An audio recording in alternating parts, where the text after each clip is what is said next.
whole point to this world is to learn that our souls are meant to be love. They're meant to be someone who comes in and only nurtures the relationships we have. It's not about the money or the material wealth.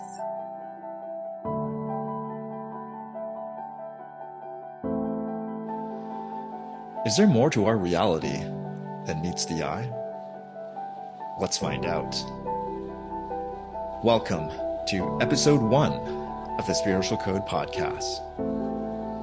My name is Ben Choi, and I'll be your guide as we embark on a journey of self-discovery and spiritual growth.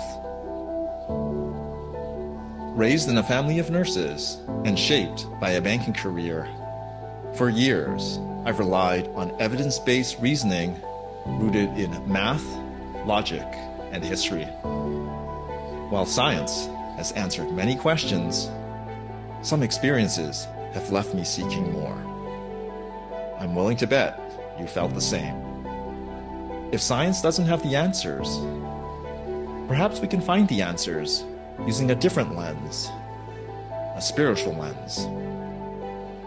On our spiritual journey ahead, we'll connect with meditation gurus, metaphysical experts, and those that have had divine encounters from near-death experiences to other forms of spiritual awakening.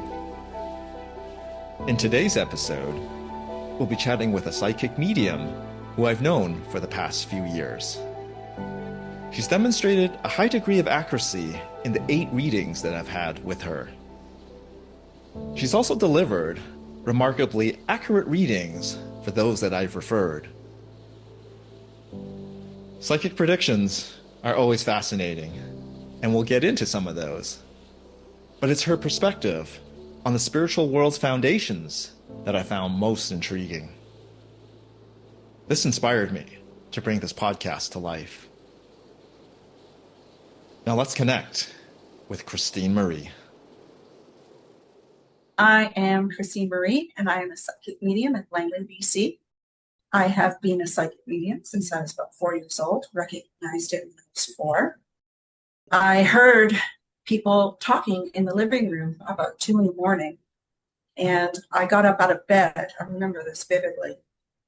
I got up out of bed to see who was in the living room because I didn't recognize the voices. So I got up, went down the hall, and saw these 2 transparent people standing there talking to each other and looking at a whole bunch of things that they were trying to pack up in a box.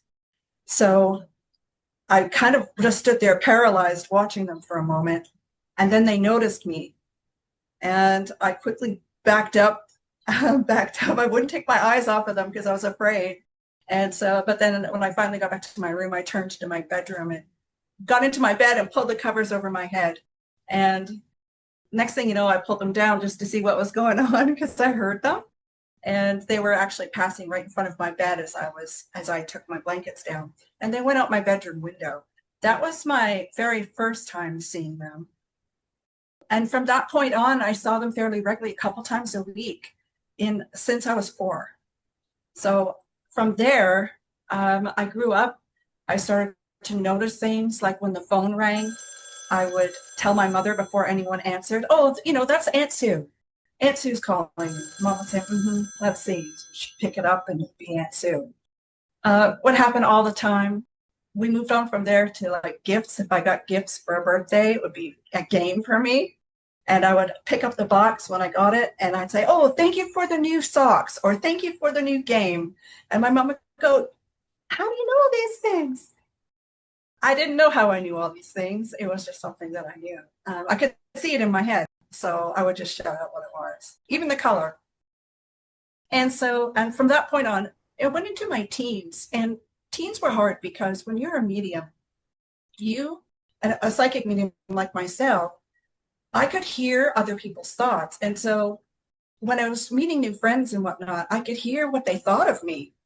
And so I was like, I don't understand. Like, I just met these people. Why don't they like me? Or, oh, they really like me. That's great.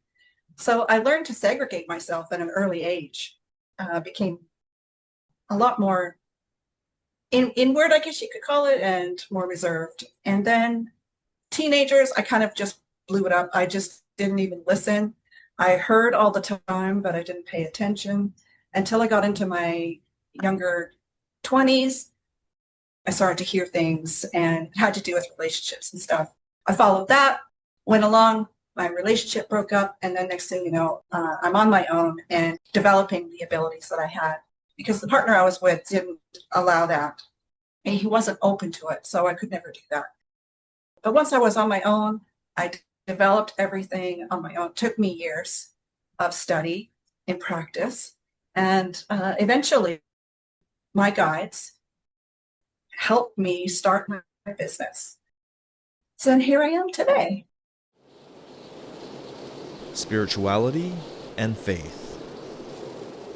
One of the ways that I describe what I do is much like anyone else who has faith. I found that religion is a language between yourselves and a higher power. And that's what I find spiritualism to be, is a language between myself and whatever higher powers I believe. So it is really up to each individual to figure out what their faith is and, figure that out. But at the same time, I want to say that faith is exactly that. You just have faith. You believe in it. You choose to have faith.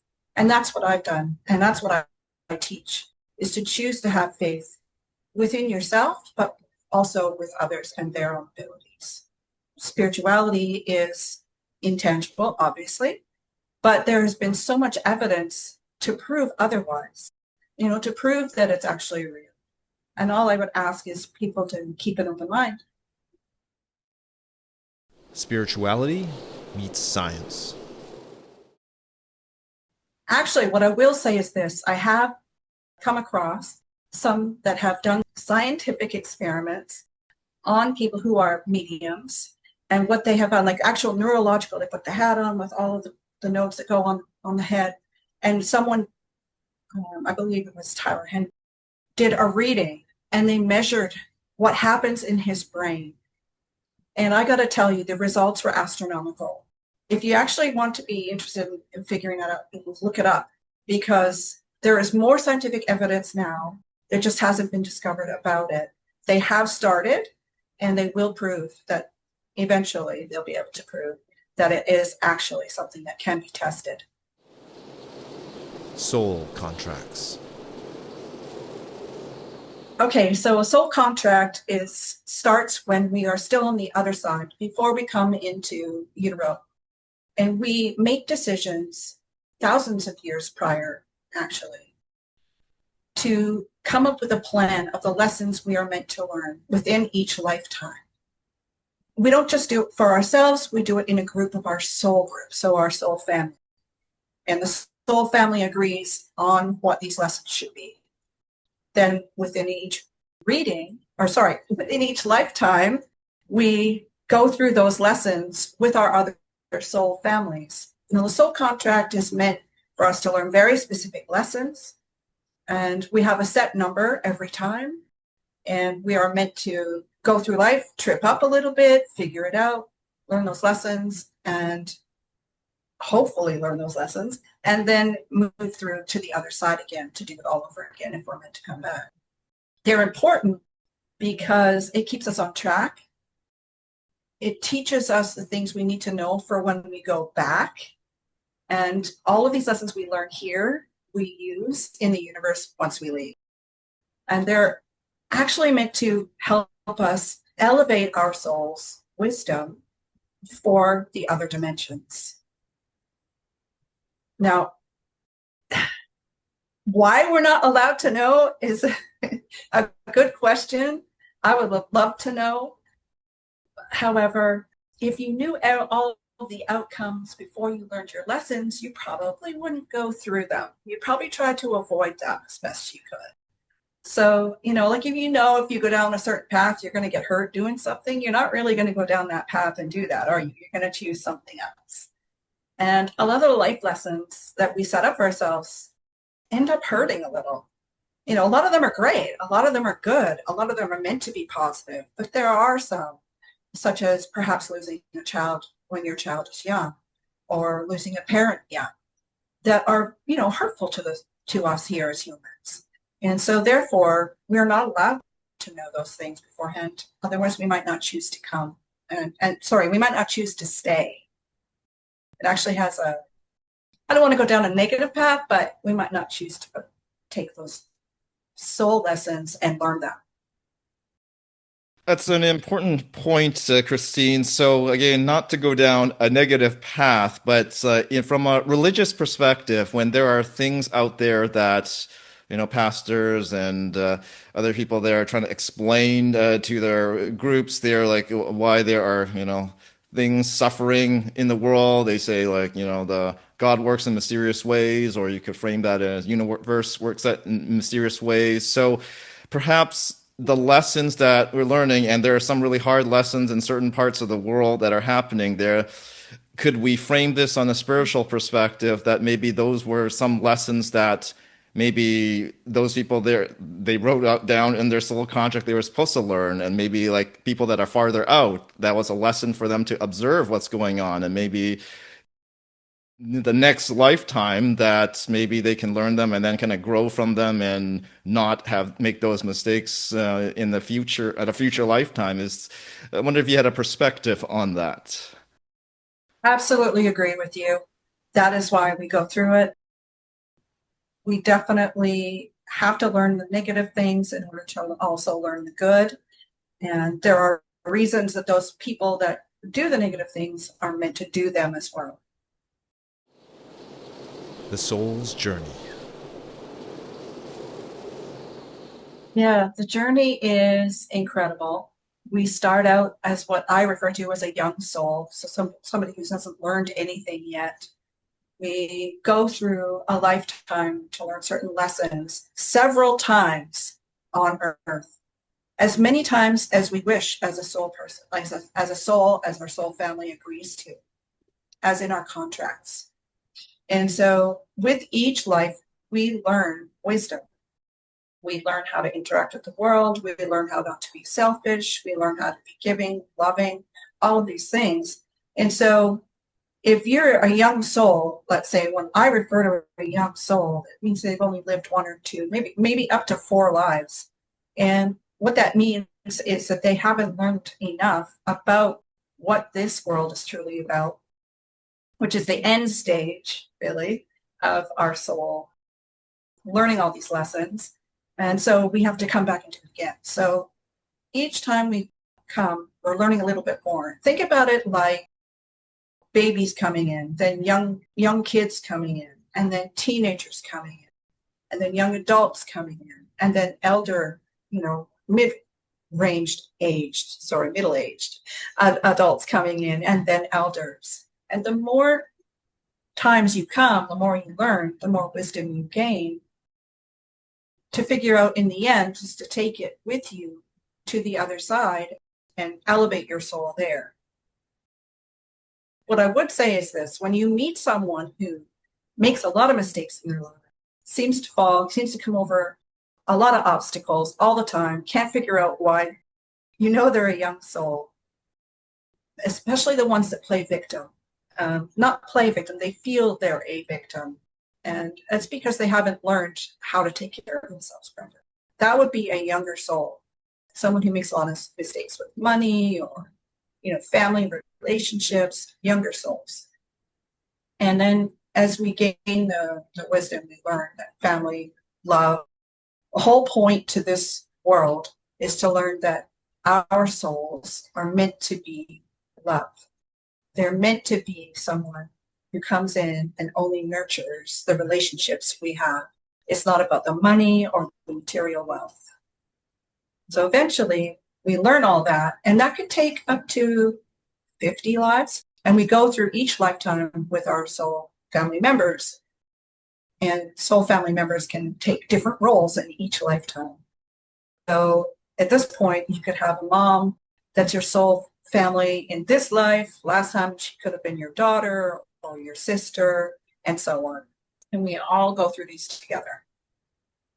What I have learned is that we take these lessons and we move on to a different dimension. We're out in the universe, and therefore we can go to other planets and learn lessons there. So it really is a basis, a foundation of lessons that we take on here and then move on. We're not alone in the universe. My understanding is there are collectives of beings, and it's like having different races of people, and not all of us humans belong to the same race, right? And so it's the same on the other side, in the other dimensions. And so you basically go back to where your race came from, and you get to explore more from that point. The collective is very interesting because I refer to them as that because it's a group, a large group, a huge group that you go back to where you can communicate telepathically. So you don't need to actually move a mouth or use your voice box or anything. It's just head to head. So when you get to that point, you understand that you are part of a much bigger thing than, say, here in the human world where you're just the one person. And when we go back, we want to be a part of that. A lot of us miss that while we're here. You know, we might meet somebody who's always needing to be with a partner. That's probably because they're missing the collective that they belong to. But other than that, I would just say these races all have their own planets. They all have their own sectors in the universe, and they go and they visit, just like might have noticed that some alien sort of ships have come here. Many different races visit us. They come, they tend to be or visit areas where the magnetic pull is the highest because they need that for their energy. What they come and do, they're not coming to hurt us in any way. They're coming to either explore or get resources.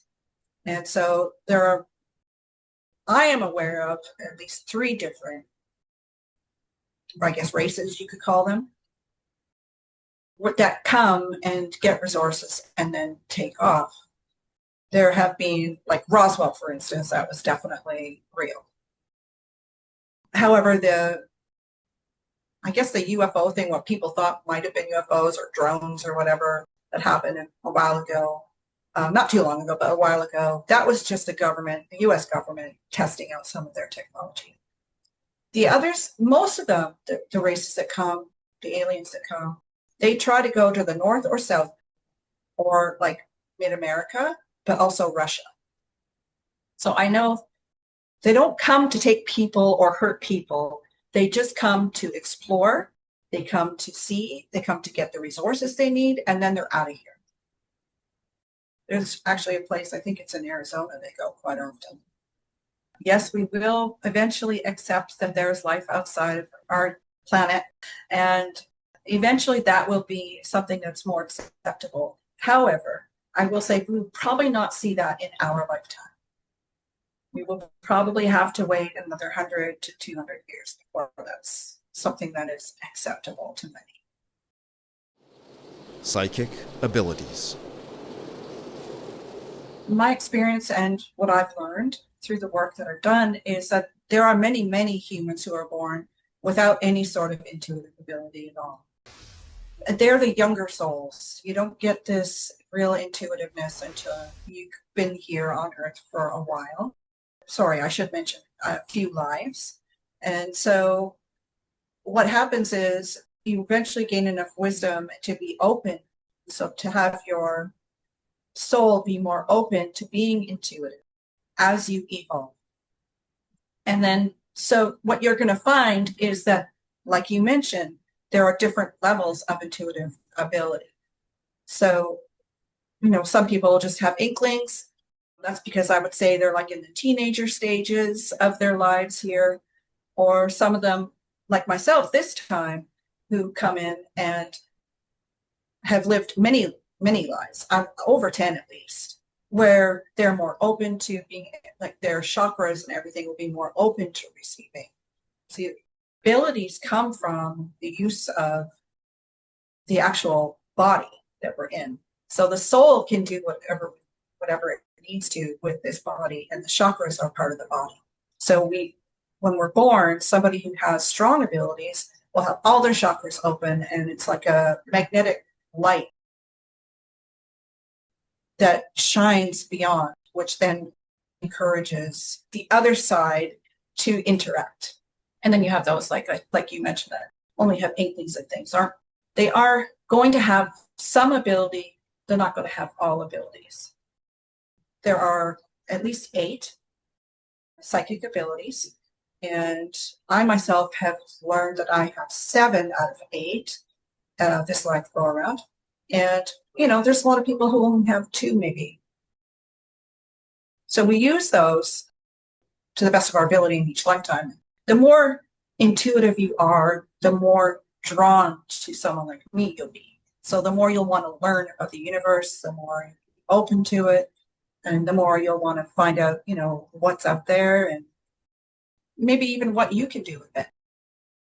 That's interesting. Yeah, that's good background, Christine. So, is it fair to say that, as part of the soul journey that so for yourself you've had multiple I guess lives experience that everyone is on a similar track where they'll get more intuitive over each life. I mean, they won't know it during their Right. actual lifetime, but like if you look at it, take a step back, look at different souls, their lives, and then each one kind of gets more and more intuitive. So one day maybe I'll be kind of at your level, perhaps. Is that kind of a way to That's frame it? correct. Yeah. Yes, absolutely. If you choose to come back, because you have a choice. You have a choice. Once you get back to the other dimension where your home is, where your collective is, you get a choice whether or not you want to still come back and continue learning here. Christine's predictions and visions. Technology evolution. I saw robots since I was a little girl. So I knew that AI was going to become something that was helpful to humans. We have to remember who codes them, who's the boss, who's. Now I realize AI can learn, but humans can still code them to make sure that they do not harm.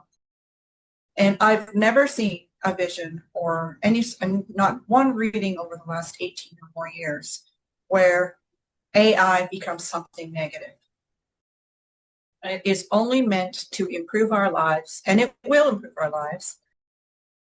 It has improved our lives and will continue to do that. For instance, in the future, we'll actually have robots that help out.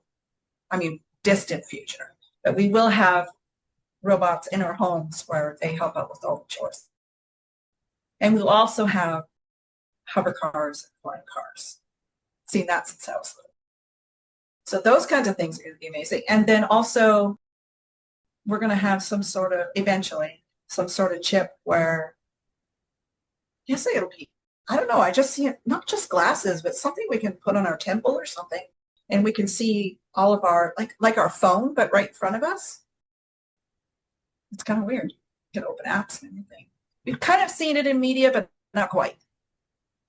So how far away are we? Well, for the chips one, because there's a lot of development with, Neuralink and how that's going to evolve. Like, is that more on the near term horizon, or how do you see that playing out? Yeah, within 20, 40 years. You have to remember that's a very big timeline for Earth. Technology can evolve as much as the humans will let it, right? So government gets involved and they want their piece, and whether or not they think it's okay or not is going to be an issue. There's going to be a lot of politics to go around it. So as long as government allows it, we will definitely see a wonderful advance of this technology. Neuralinks for sure. So it sounds like 20 you, years. 20 years. Okay.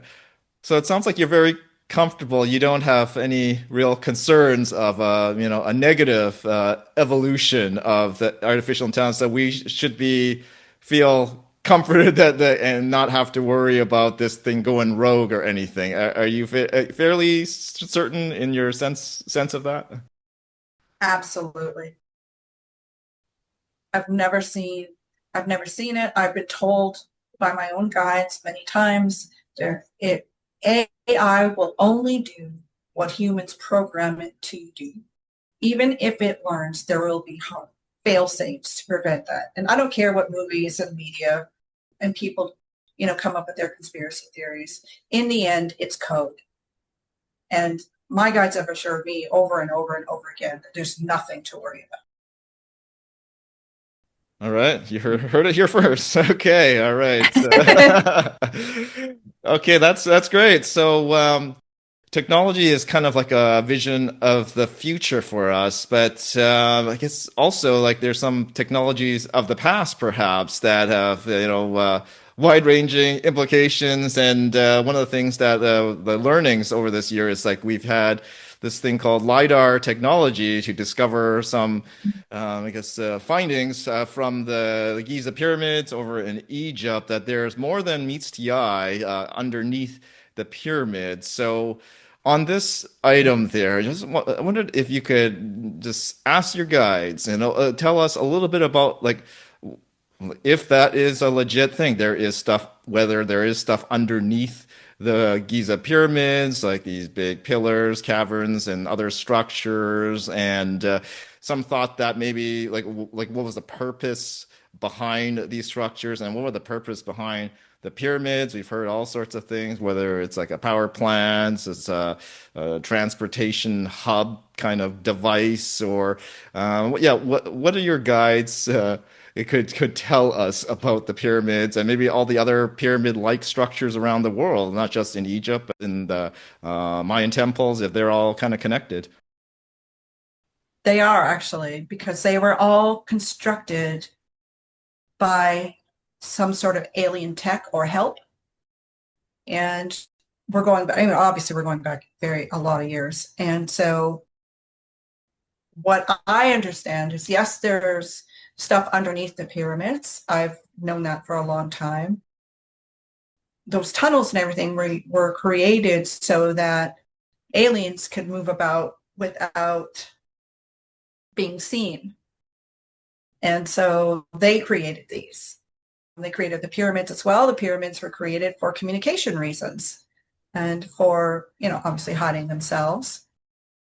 The temples were also created for communication reasons, but to give places for the humans that knew about them a place to go and worship, because I started noticing that humans were worshiping these beings. So I don't know how far you want to go back, but just to enlighten a little bit, it was a place where people could go and feel closer to their higher power that they believed in, because they were actually shown way back when that, there was people there. There have been people that have come from other universes or other dimensions, however you want to put that, and visiting us and building these things. Humans alone could not have done that. And so alien technology built it all. They made it so that they wouldn't be seen and so that they could hide. So, are these beings aliens that basically, I guess, gifted us some, I guess, some technology so that we could build these things and probably help in other capacity, other aspects of the society at that point? Like, are they still amongst us? Or are they coming back? Did they leave this as a going away present? I think that's probably what people are probably wondering these days. Yeah, why leave them if you're only here to use them? Because it gave us reasons to explore. It gave us reasons to think outside the box. How did they get there? Why are they here? They're all reasons for us to look up. And eventually, that's what they wanted, was for us to look up and say, is there more to this world? I do know that also they were created because they knew that there would be wars, and it was a place for some humans to go and hide. So I know they were created for a lot of good reasons. It wasn't just for them. It was also for the upper echelons of hierarchy in the human world.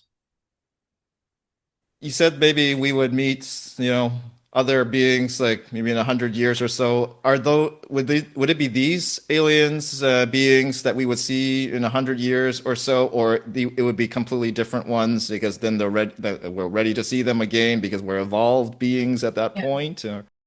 I know that there are 3 different species that come and visit. So the ones that look most like us will come and visit. It's hard to explain because every collective is involved, much like here where we go and visit, like say us in North America will go visit Europe. They will go and visit each other, and in those dimensions, most of the collectives are loving, empathic beings who only want peace. So the 3 that come here, I know, are only here for peaceful reasons, and eventually, when they think we're ready, they will show themselves to us. More so. So those beings that helped us, with that pyramid technology, do they still remain amongst us, I suppose, in shadow and in a non-interference type capacity as like they observe our evolution as a society and as human existence? Is that kind of their take on? They want us to obviously look into the sky and understand what's out there, but they also want to just kind of observe us too, and then perhaps we're at a good point, then they'll connect with us, and then for our next growth spurt, perhaps in our evolution. Is that a fair way to kind of frame it? Actually, you framed it so well. I couldn't have done any better. You've done really well. Yes, that's exactly it. Some of the same people that did pyramids and the temples are coming and observing. They are using some of our resources, mind you, but yes, they're just coming to observe to see where we are and how we're doing. The Middle East. Very sad. But I do see that the war subsides once Gaza is reoccupied by the Israelis. So it's unfortunate that the Palestinians will lose it, but that's the only way to end it. And the thing is war, like as you said, has been happening for a very long time there, back and forth over the territory, back and forth over the monuments or the things that matter to them. And unfortunately, there will be more unrest later, but we're talking another 100 years. So we're looking at a lot of peace once Gaza is completely taken back, in according to the Israelis. Unfortunately, the governments don't want any part of it because they're looking at it more as a faith-based thing, not a civil unrest thing. And I don't understand why that is, other than to say that it's just part of everyone's life lessons, plans, however you want to look at that, or the way that everybody comes down and has their own lessons to go through.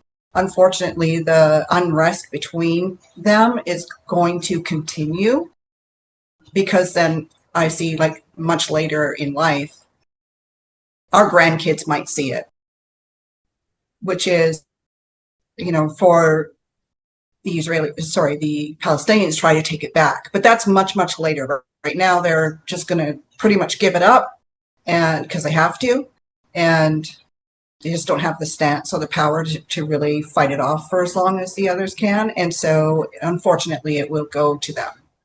I mean, Palestinians will lose it. We can't really depend on other countries to come and fight that battle because simply they're not looking at it as a politics thing. They're looking at it more as a faith thing, and they don't want to get involved. Power and money. What you're going to find is the people that come into power globally are generally younger souls. They're after power or money, and anything that interferes with that is going to be shot down. So the powers that be in Europe, same thing. It's the same everywhere. It's the same mostly because either they're going to lose money or earn it, or lose power or earn it. And everything boils down to that. So if you have to judge I guess you'd have to look at each and every power that be in each country to figure out or to learn which ones are on the good side of things in this world and which ones aren't. And in general, the public gets it. But what I found is there's a lot of, I guess you could say, younger supporters. I don't want to say that, but younger supporters who maybe don't have all of the information. Perhaps they need more information before making their choices or judgments. But they're all out for either power or money, and that's because they are all younger souls. Yes, it gets better, and yes, over time, over the next 100 years, things are going to be a lot more civil because we aren't all, as a people in general, all people aren't going to be able to withstand all of this, these civil wars or the world wars, etc. Global unrest. There is a lot of unrest, obviously, in America and the US, and that will continue. Unfortunately, as everyone knows, Trump is a part of that, and he's got a lot of supporters. Even if a person doesn't support who he is or what he's like, they'll still support the causes that he has. So unfortunately, there's going to be a lot of unrest still with that. And as far as Europe is concerned, I see, well, as far as Russia and Ukraine is concerned, I see that Russia won't stop. Russia won't stop. So even if there's a break or a rest, they're trying to take back what they feel they lost way back earlier in the 19th century and the 20th century. And so they're pretty much going to just keep hitting until they get what they want. And they unfortunately have more resources and more power to that, until I believe what I see is NATO getting involved. So there will end up being some sort of world concern, as we all have right now, but there will also be world efforts from the major countries to go in and help stop that eventually. But we're talking more, I mean, it's a long timeline. It's a long timeline. I know nobody wants a world war, and that's kind of how my guides frame it, but without the same real background as World War I and World War II. What it is basically, the US and Canada and England and Germany, a whole bunch of us get involved and try to put a stop to it. And Putin won't like that. So he'll back off for a while. So in the end, Ukraine's okay. I believe they still stand for who they are. And then, they still get to keep what they stand for. And then, so we're looking at about 7 to 8 years more of this. It's a long time. But as far as everywhere else is concerned, it's pretty good. And we really only have those major conflicts in the next 10 years. And I think more after that, people will become all over the place. People will become more compassionate or empathetic to, the way of life. Brighter days ahead. I don't want to say everybody just becomes more loving and compassionate, but in general, the younger generation, so your generation, the generation below you, the generation below them, are generally more, I guess you could say, intelligent about what matters in this world.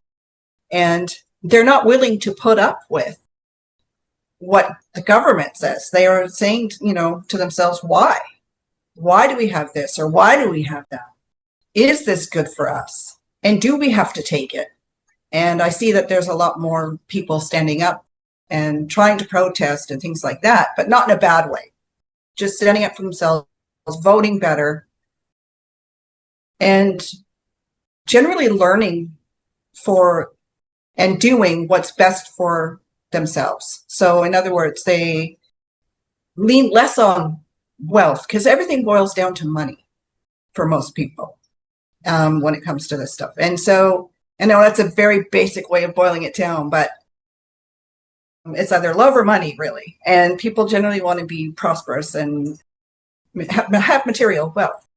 And so when it comes to all the laws and rules and taxes and everything else, and I'm not just talking in Canada, but I'm talking everywhere, the younger generations are starting to see that the politicians just are out for themselves and the governments are out for themselves, rather like more like businesses rather than actually governing for people. And so they start to stand up to that and change things. So it's a very positive thing, actually, in the end. The younger people are starting to figure out, hey, we don't have to do this or we don't have to take that. And why aren't we standing up for ourselves? And we can do better. So they're looking for more honest politicians, and eventually there'll be more honest politicians than we have now. And in the end, it works out for the best that way. Good to look forward to something positive happening there. And then to end off our prediction segment here, wondered if you could just kind of share some positive vision of the future, because some of the topics we discussed today, they are pretty intense, pretty negative overall. But what do you see as something positive, something that we all can look forward to, visions of the future that your guides have shown? Anything that comes to mind, I would greatly appreciate hearing from you. Okay, for sure. I see you were right about spiritual awakening. Okay, there's more and more people becoming more aware of themselves in a higher sense. So, connecting with their higher selves. A lot of them don't realize they are doing it, but it is happening. So they stay more true to themselves that way. They're more genuine, which is great overall. And I'm talking all over the world, not just here. Okay, so what we're looking at is fairer life, basically, and technology that's going to advance and things like that. There's a lot of positive things in the future about where we're going to go with technology and AI, but more so about spirituality and family and what's important to people.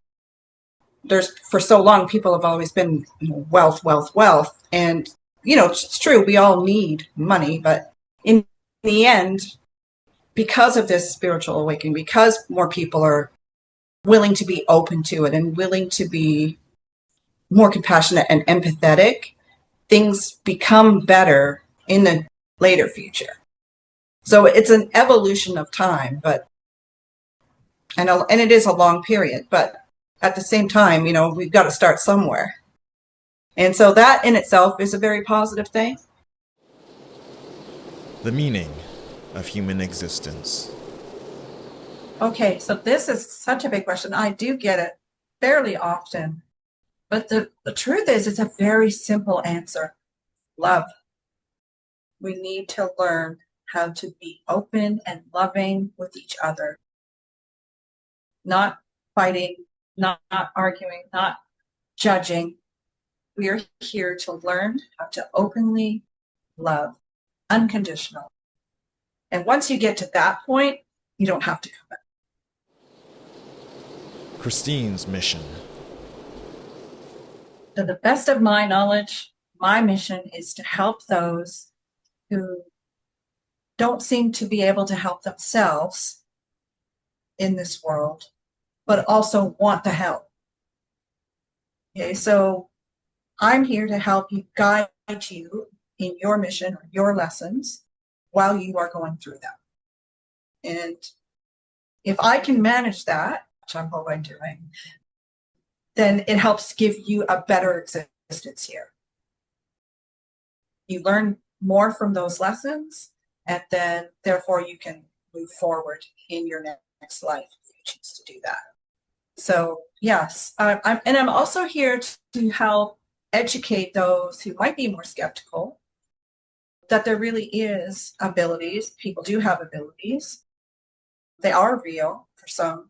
And, they're not every psychic medium is a fraud. But also that, I guess, to learn for myself also, to be unconditionally loving and non-judgmental. So my purpose here is to basically love. So speaking of education, Christine, and learning, if people wanted to know more about you, where can they find you? They could find me at www.psychicmediumcm.com. I'm on Instagram. And I have a link tree as well, which is Christine Marie PM. So that concludes episode 1. If you found this content intriguing, please consider sharing your thoughts in the comments section below. To support our channel, we would greatly appreciate if you would consider subscribing, liking this video, or sharing this video with a friend. We'll end today with a few words inspired by Plato. Reality is created by the mind. We can change our reality by changing our mind. Until next time, be well and be free. This is a Spiritual Code Podcast.